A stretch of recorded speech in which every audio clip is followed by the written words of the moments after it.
Hey guys, welcome to the new studio. Today, a very juicy, important topic, especially for all producers out there. Something I want to address to take off the pressure of your chest. It's gear related, we'll get straight into it. But first of all, there's a new sample pack, a freebie sample pack you can download for free. Link down below in the description, the very first link. Go check it out, enjoy it, use it to make new music, be inspired. And again, it's for free. This video is especially for helping out new producers. So samples for free and the advice today for free, hopefully helping you. Today it's about the analog lie. What do I mean by that? Like when I started out making music, I was like, by the waves, especially waves, they were doing those emulations of all of those old studio legendary LA2As and all those compressors, saturators, mixing consoles. And I was like, wow, that's the shit. That's why it all sounds so good. And then you see all of the famous people in big studios and you're like, that's the difference. That's why they're so much better. But at the end, that's actually not the case. Let me try and prove. So first of all, I eventually had enough money to buy these kind of things. Number one, if you A and B compare them to the plugin versions, the difference is very, very little. Then some of these analog magic things do stuff that you can't hear. It's like cables. If you buy more expensive cables, they do not sound better. I know some people believe it, but we actually tested it here on this channel. We used a very cheap cable, a very expensive cable. We ran the same audio through it and then like flipped the face, was gone, so no difference. And same with analog gear, there are some plugins where you can test it A and B, compare it, and the difference is very, very, very tiny. It's definitely not worth the money because you spend a lot. I personally hated the most about it the change in workflow. I'm used to a DAW exclusive workflow where you can recall everything and it's fast and you can switch out things and send the project to someone else. The second you rely on outboard gear, you're stuck. There is no more producing outside. There is no more producing in another studio. These things are way more important than having this special compressor that does some magic.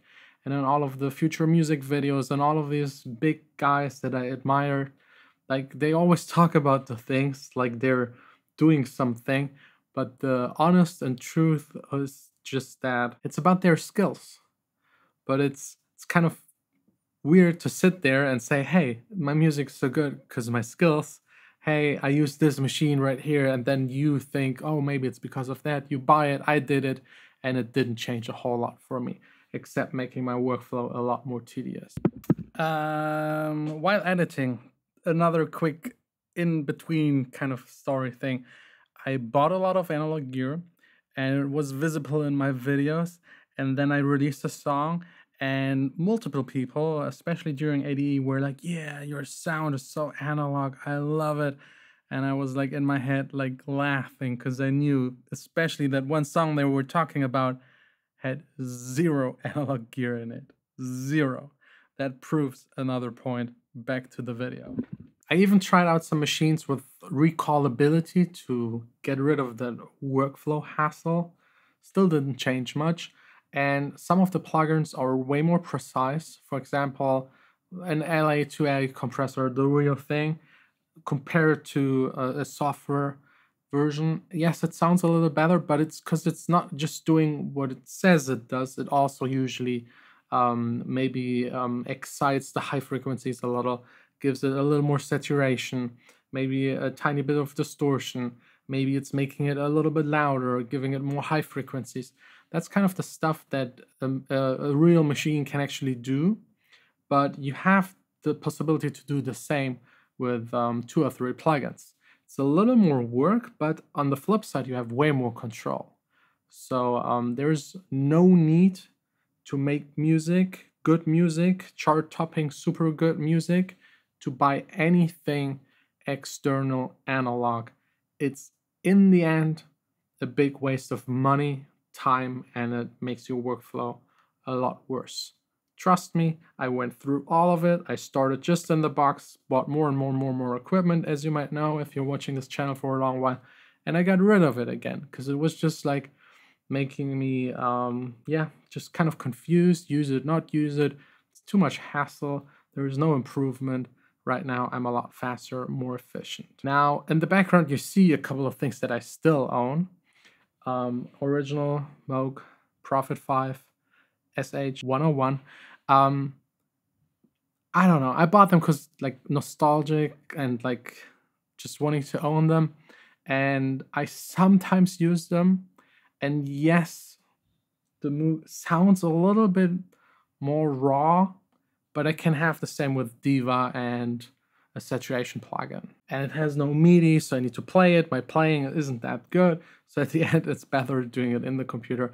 I have them still here as an investment. They're going up in value, but I'm right now actually thinking about selling them. Still not sure if I find someone that wants to buy them for a good price, I'll get rid of them. And there are two exceptions, or maybe even three, that I would love to point out in this video. Preamps. Preamps, if you record a lot, a good preamp is worth it. Because you record it, it's baked in, then in your computer, and like I haven't found a software version that does the same magic as a preamp. So a preamp, yes, if you record a lot, it can give you a hint of an improvement and a smoother workflow. Then microphones, I put them in the same box as preamps. When you record something, of course, it makes a difference. Then we got speakers. Speakers, super important. There's no way around it. There's no simulating a bigger speaker, more air that is being moved around. And usually they're more precise, a lot more expensive, but a speaker, definitely worth it. And then the most important thing that is neglected the most is your room, the room acoustic. I would prefer sitting in a really good acoustically treated room with the most basic music production speakers on the planet. That would work. You need to get used to it. Maybe the bass isn't really there, but everything else should be pretty clear. Having the most expensive speakers in a really bad studio is pointless. It doesn't make any sense. You need to know and you need to be able to hear what you're actually doing, and the room is changing the most about it. It's like trying to draw in a club with like strobe lights and flashing lights, and it's impossible. You can't see what you're doing. Same for audio. Just like play any bass note and walk around in your room. You'll hear it goes up and down like crazy, and that's what you're sitting in and trying to mix kick and bass by just like 2-3 dB and then compress it, saturate it, and you don't even hear it. So make sure your room is treated as much as you can. I would even highly advise to use headphones instead for mixing if your room is just untreated entirely. Yeah, that's that. That's about the Analog Eye. I just made this video to take the pressure off your chest because I was there seeing that fancy equipment and thinking about buying it because it changes something. Then you buy it, you're disappointed. It's not about it. It's about you, your skills, your dedication, how much time you put towards things, and how much you train, learn, inform yourself, because you can do everything with just a computer, a DAW, and some plugins. Thanks a lot for watching. Let me know what you think about this topic. Do you agree, or are you someone that entirely disagrees? We'll see us again next week.